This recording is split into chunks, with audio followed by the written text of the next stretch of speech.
Ever get that weird feeling online, like the internet is you? You check out some shoes online and bam, suddenly shoe ads are everywhere. It's like the internet is this giant creepy stalker, and it's all thanks to Web2. Web2 is the internet we use now, Facebook, Google, Amazon, the whole shebang. It's great for watching cat videos and ordering takeout, but behind those cute cat pics lurks a darker side, our data. Web2 companies collect mountains of information about us, what we click on, what we buy, even how long we stare at that picture of a dog riding a Roomba. Come on, we've all been there. And they use it to sell us stuff, sometimes in ways that feel downright creepy. Think of Web2 like a giant shopping mall. It's convenient, it's got everything you need. From clothes to electronics, food courts to entertainment zones, you can spend hours there exploring different stores, trying out new products and enjoying the ambience. But here's the thing, this mall isn't run by a diverse group of small business owners. Instead, it's dominated by a few big companies. Imagine walking through the mall and seeing the same few brand names over and over again. These companies own the digital land, build the digital stores like Facebook and YouTube, and set the rules. They decide what products are sold, how they're displayed, and even who gets to shop there. You get to hang out, shop, and connect with friends. It's a social experience just like in a real mall. You can meet new people, share your experiences, and even create memories. But here's the catch, you don't own any of it. All those photos you took, the posts you shared, the connections you made, they all belong to the mall owners. You're just borrowing space in their world. You're just a visitor and they can kick you out anytime they want. If you break their rules, or even if they just decide they don't want you there anymore, you're out. No questions asked. Don't like their rules. Too bad. You have to follow them if you want to stay, and these rules can change any time, without notice. One day you might be allowed to do something and the next day it's forbidden. Want to leave and take your stuff? Good luck with that. Your data, your posts, your connections, they're all tied to the mall. You can't just pack up and move to another mall without losing a lot of what you've built. Web2 is centralized, meaning a few powerful companies control most of what happens online. They have the power to shape your online experience, decide what you see, and even influence how you think. And they're making a killing by collecting your data and selling it to advertisers. Every click, every like, every share, it's all tracked and monetized. Your online behavior is a goldmine for them. That's how they keep the lights on and the free cat videos coming. They lure you in with free content, but the real cost is your privacy. But at what cost to our privacy and freedom? Every time you log in, you're giving away a piece of yourself, your preferences, your habits, your personal information. It's all up for grabs, and once it's out there, you can't get it back. So while the digital mall might be convenient and fun, it's important to remember who's really in control and what you're giving up in return.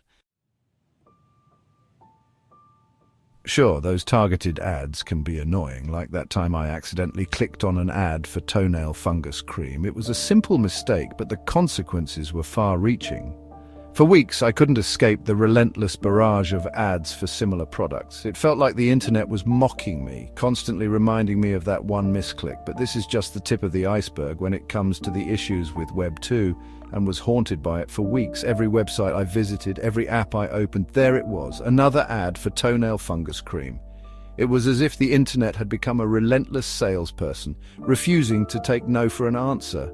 This constant bombardment of targeted ads is not just annoying, it's a symptom of a much larger problem. But the problems with Web2 run much deeper. Beyond the surface-level annoyances, there are fundamental issues that affect our privacy, our freedom, and even our sense of self. The internet, which was once a place of open exploration and discovery, has become a tightly controlled environment where a few powerful entities hold all the cards. First, there's the issue of control. A handful of companies have a stranglehold on the internet, deciding what we see, what we share, and even what we think. These tech giants have algorithms that curate our feeds, showing us content that aligns with their interests and agendas. This control extends to every aspect of our online experience, from the news we read to the products we buy. That's a lot of power in the hands of a few. This concentration of power means that a small number of companies can influence public opinion, shape political discourse, and even sway elections. It's a level of control that is unprecedented in human history, and it raises serious questions about the future of democracy and free speech. Then there's data exploitation. Remember all that data they're collecting? Every click, every like, every share, it's all being tracked and analyzed.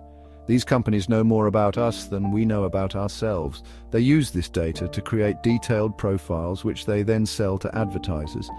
But it doesn't stop there. They're not just using it for ads, they're selling it, analyzing it, and sometimes even losing it to hackers. Data breaches have become alarmingly common, with millions of people's personal information being exposed. This data can be used for identity theft, financial fraud, and other malicious activities. It's a constant threat that hangs over our digital lives. It's like leaving your diary open on a park bench and hoping for the best. But unlike a physical diary, which you can keep hidden, your digital data is constantly being collected and stored by companies you may not even be aware of.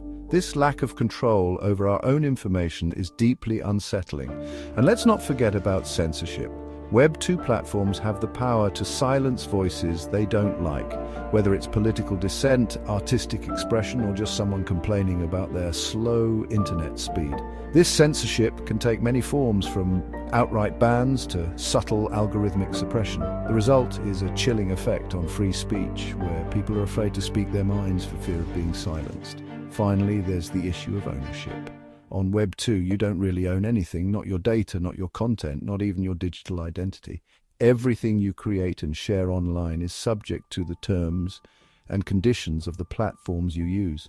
These terms can change at any time, often without notice, leaving you with little recourse if something goes wrong. It's all controlled by those big tech companies. They have the final say over what happens to your data and your content.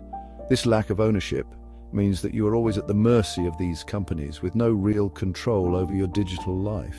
It's a disempowering feeling, knowing that your digital identity is not truly yours.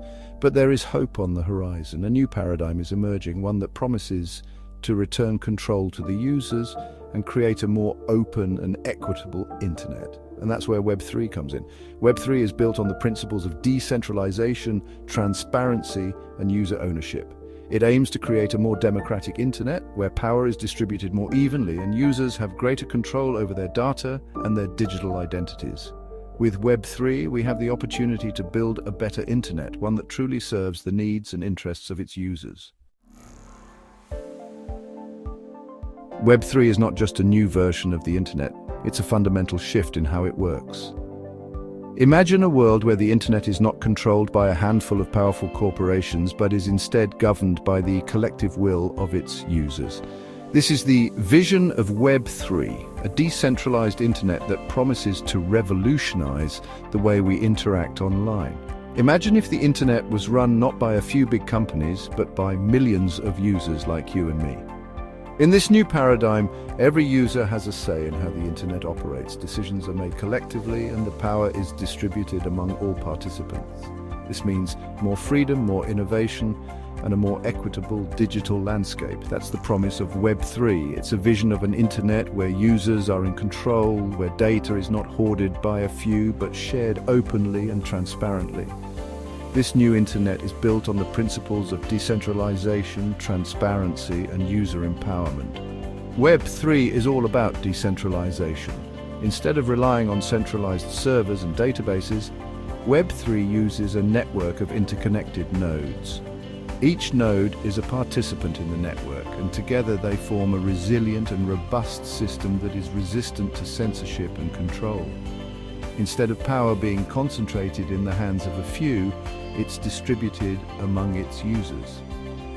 This distribution of power ensures that no single entity can dominate the network. It creates a more democratic and fair internet where everyone has a voice. It's like the difference between a dictatorship and a democracy. In a dictatorship, a single ruler makes all the decisions, often leading to abuse of power. In a democracy, power is shared among the people, leading to more balanced and fair outcomes. Web3 brings this democratic ethos to the internet. It's also about transparency. Everything in Web3 is open and accountable thanks to something called blockchain technology. Yet blockchain is a decentralized ledger that records every transaction and interaction on the network. This means that everything is transparent and can be verified by anyone. Don't worry about the technical jargon, just think of it as a public ledger that records every transaction and interaction.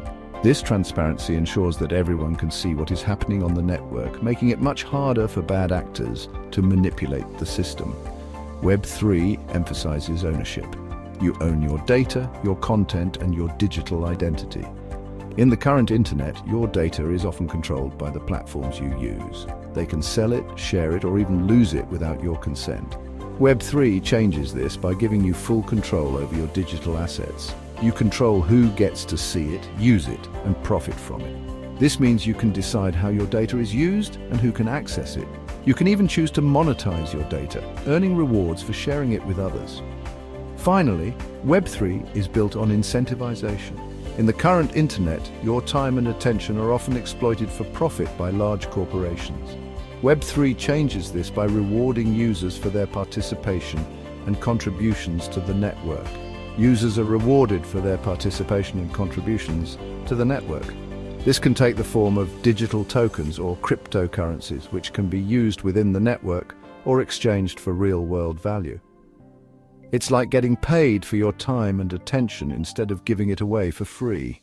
This incentivization model ensures that users are fairly compensated for their contributions, creating a more sustainable and equitable internet ecosystem. Web3 is not just an upgrade, it's a revolution in how we think about and use the internet.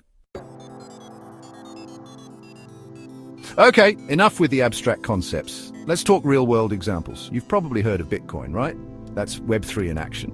It's a decentralized digital currency, meaning no single entity controls it, not governments, not banks, not even Facebook. Then there are NFTs or non-fungible tokens. These are unique digital assets like pieces of art, collectibles, or even virtual real estate that you can own and trade on the blockchain. Remember those Bored Ape Yacht Club pictures selling for millions?